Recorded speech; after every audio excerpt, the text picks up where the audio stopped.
This is the Prelude to J.S. Bach Cello Suite Number 1. A very beautiful piece, and for a very good reason a lot of people play it.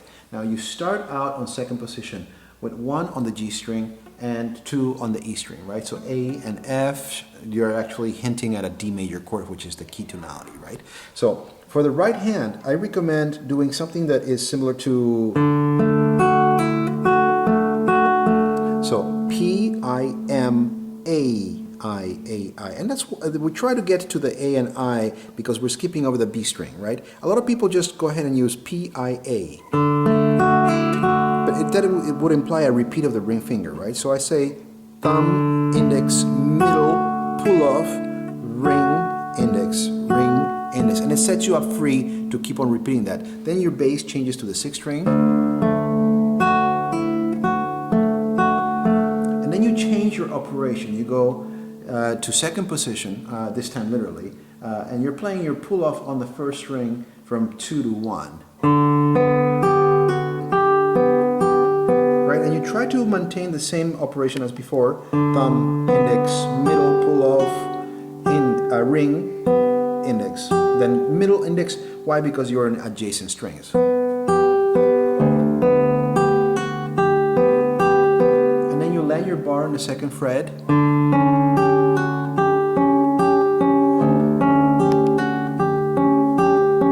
And then 3 and 2, you move your 2nd finger back to be in 1st position.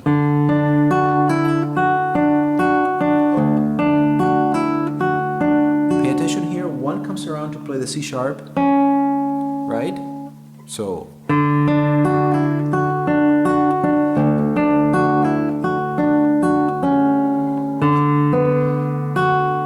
pull off the 1, so you're substituting now 2 for 1, 2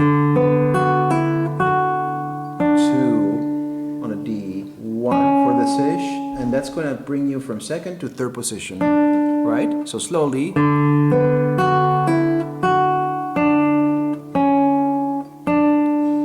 And then 2 grabs the B on the 3rd string, 4 grabs the C sharp on the 3rd string, and you're playing that against the D of the 2nd string, right? So again, that motion. A lot of people slide that. And then you're going to change position from 3rd to 4th position, all on the 4th string. You can hammer, right, to just try to keep on with the idea of what we've been doing with the slur. 1 to 4, 3, 1, and then you're gonna have to stretch a little bit, right? So you're in 4th position. Now you're gonna actually squish yourself up into 2nd position, in the 2nd finger on 5th position, right? Right. Instead of coming back to 3, you're gonna land on that G sharp with 2. And then 3 is going to grab your D on the 3rd string on the 7th fret, and you're going to play that against the 1st string. So nice and slow on the 4th string, 4th position, 1 hammer to 4, 3, 1, and then change position so that 2 lands on the 4th string, 6th fret, then 3 on the 7th fret for the D against an open E. Stretch your 1 back to 4th position on the 6th string. A lot of people actually go ahead and move that G sharp to an A sharp, which is a very pleasant harmonic movement, but it's not in the music, it's not what Bach wrote. Right? And then your 3rd finger is going to drag back 1 fret so that you are in 4th position, A bass, open E, 1st string, 2, pull off, and then back to 2, and that pulls off to open, right? I would actually play the 2nd E,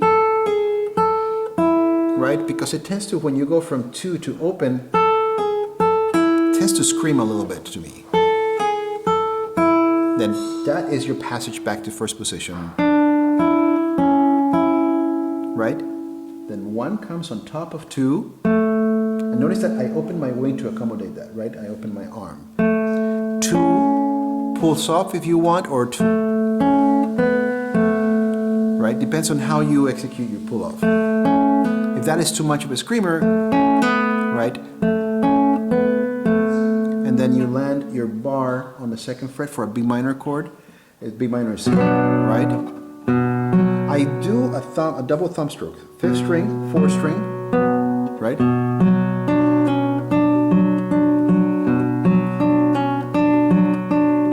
Right? So 5th, 4th, 2nd, pull off, back on.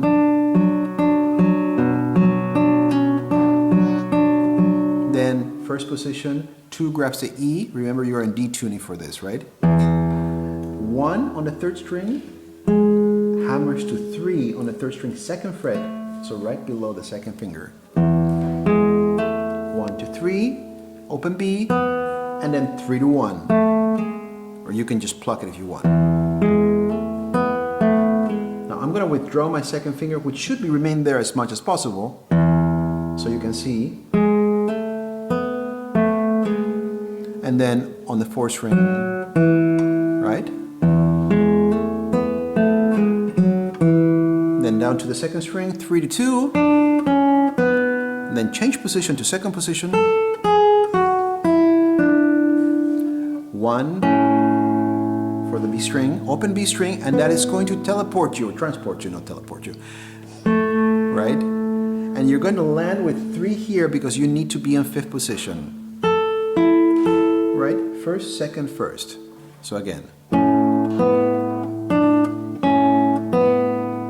3 grabs the A on the 4th string, 7th fret, and then you go back to the 1st and 2nd string. And then 2 grabs the C sharp on the 6th fret, 3rd string, back to E, and then again your A on the 4th string, 7th fret, and then open B to help transport you back to 1st position. Then 3 to 2,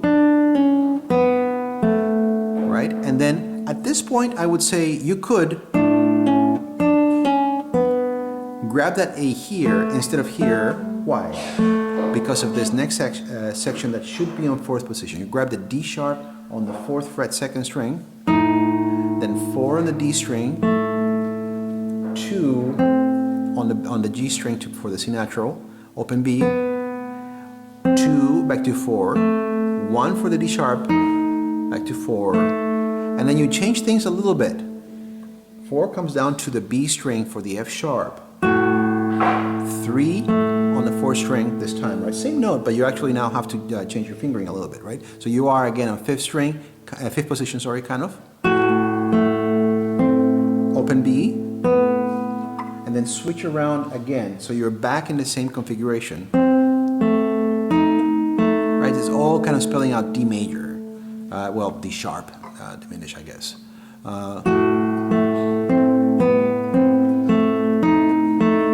Right? And then you're going to have to do a little bit of a quick jump to get yourself to that G on the 5th fret.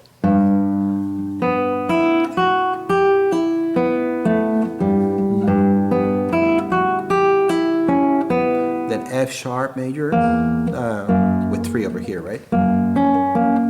Then kind of lift off. You're treating your bar like a hinge to get to the E string. Right? Got to be a better fingering for this right now, but this is further than I anticipated going.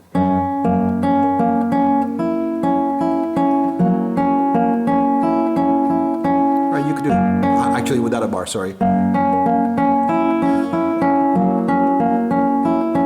And then you're back on B minor.